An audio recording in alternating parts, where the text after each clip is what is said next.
Sebagai salah satu kota yang memiliki banyak candi, kali ini tim Spotlight mendatangi candi yang disebut-sebut sunsetnya sangat indah bila dilihat dari Candi Ratu Boko ini. Setibanya di komplek Candi Ratu Boko, Anda akan disambut dengan suasana yang begitu sejuk dan juga asri dengan adanya Keraton Ratu Boko dan juga pepohonan rindang.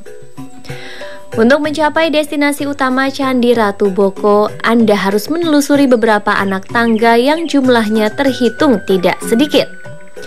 Namun semua rasa lelah seketika sirna ketika Anda dapat menikmati betapa indahnya warna langit senja di saat matahari tenggelam.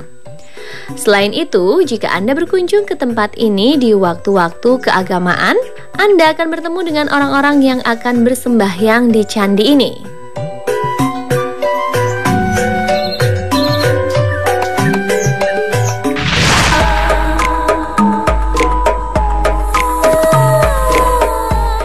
Jika Anda ingin menikmati sebuah tradisi yang sedikit berbeda pada umumnya, tidak ada salahnya untuk berkunjung ke salah satu desa yang bernama Desa Kasuran, tepatnya berada di Kecamatan Seyegan, Sleman.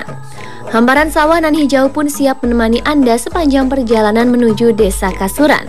Dan kali ini tim Spotlight berkesempatan untuk berkunjung ke salah satu rumah yang berada di desa tersebut. Adalah rumah Ibu Wartilah, seseorang yang telah puluhan tahun menjadi kepala dukuh dari Desa Kasuran.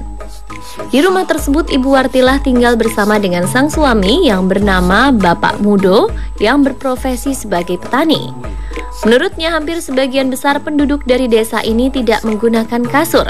Hanya ada bantal dan juga beberapa lembar tikar untuk menemani tidur mereka ketika akan beristirahat. Konon kisah yang beredar, sebagian besar penduduk desa ini meyakini sebuah mitos.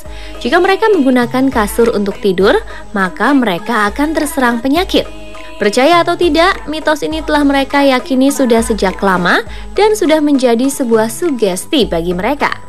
Namun tentu saja semua kembali pada kepercayaan masing-masing untuk terus tidak menggunakan kasur karena tradisi atau karena hal yang lainnya, lanjut Ibu Wartilah. Yang unik lainnya, di desa atau dukuh ini juga hidup berdampingan antar agama.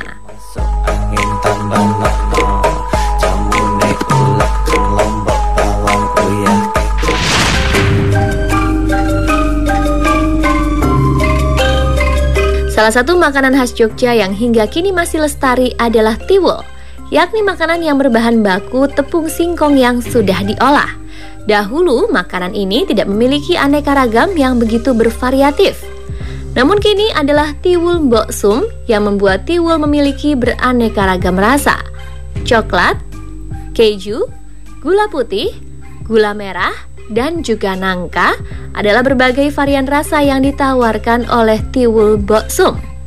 Langkah pertama untuk membuat tiwul adalah membelah dan juga memarut kelapa.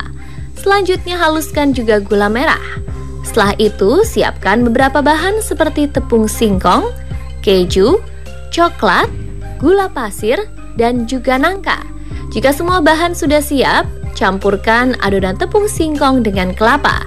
Kemudian masukkan adonan dalam kerucut, dan jangan lupa untuk menambahkan coklat, keju, gula pasir, ataupun nangka sebagai penambah rasa tiwul. Proses terakhir, kukus adonan tiwul hingga matang ya.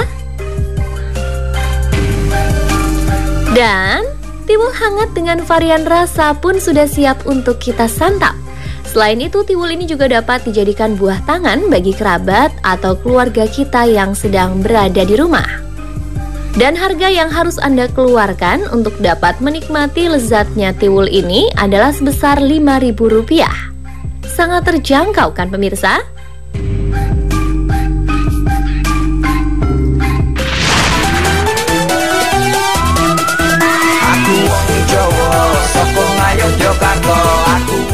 Tidak perlu repot-repot berkunjung ke luar negeri untuk menikmati kelap-kelip dan juga aneka warna-warni lampion.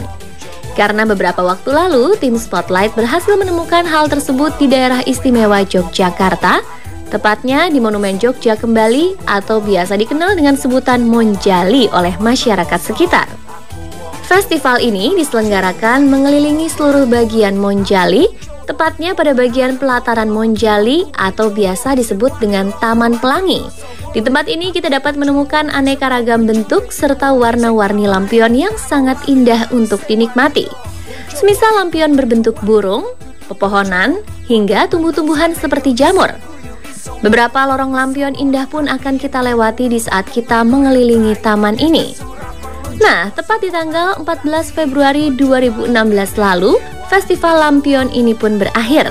Selain adanya berbagai hiasan lampion indah yang menghiasi sekeliling daerah ini, di sini Anda juga dapat mengabadikan momen indah bersama orang-orang terdekat Anda.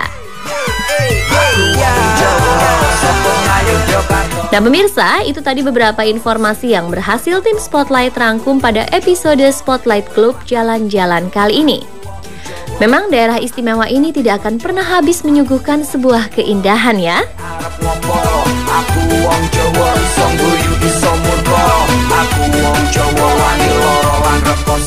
Daerah istimewa ini tidak akan pernah habis menyuguhkan sebuah keindahan ya.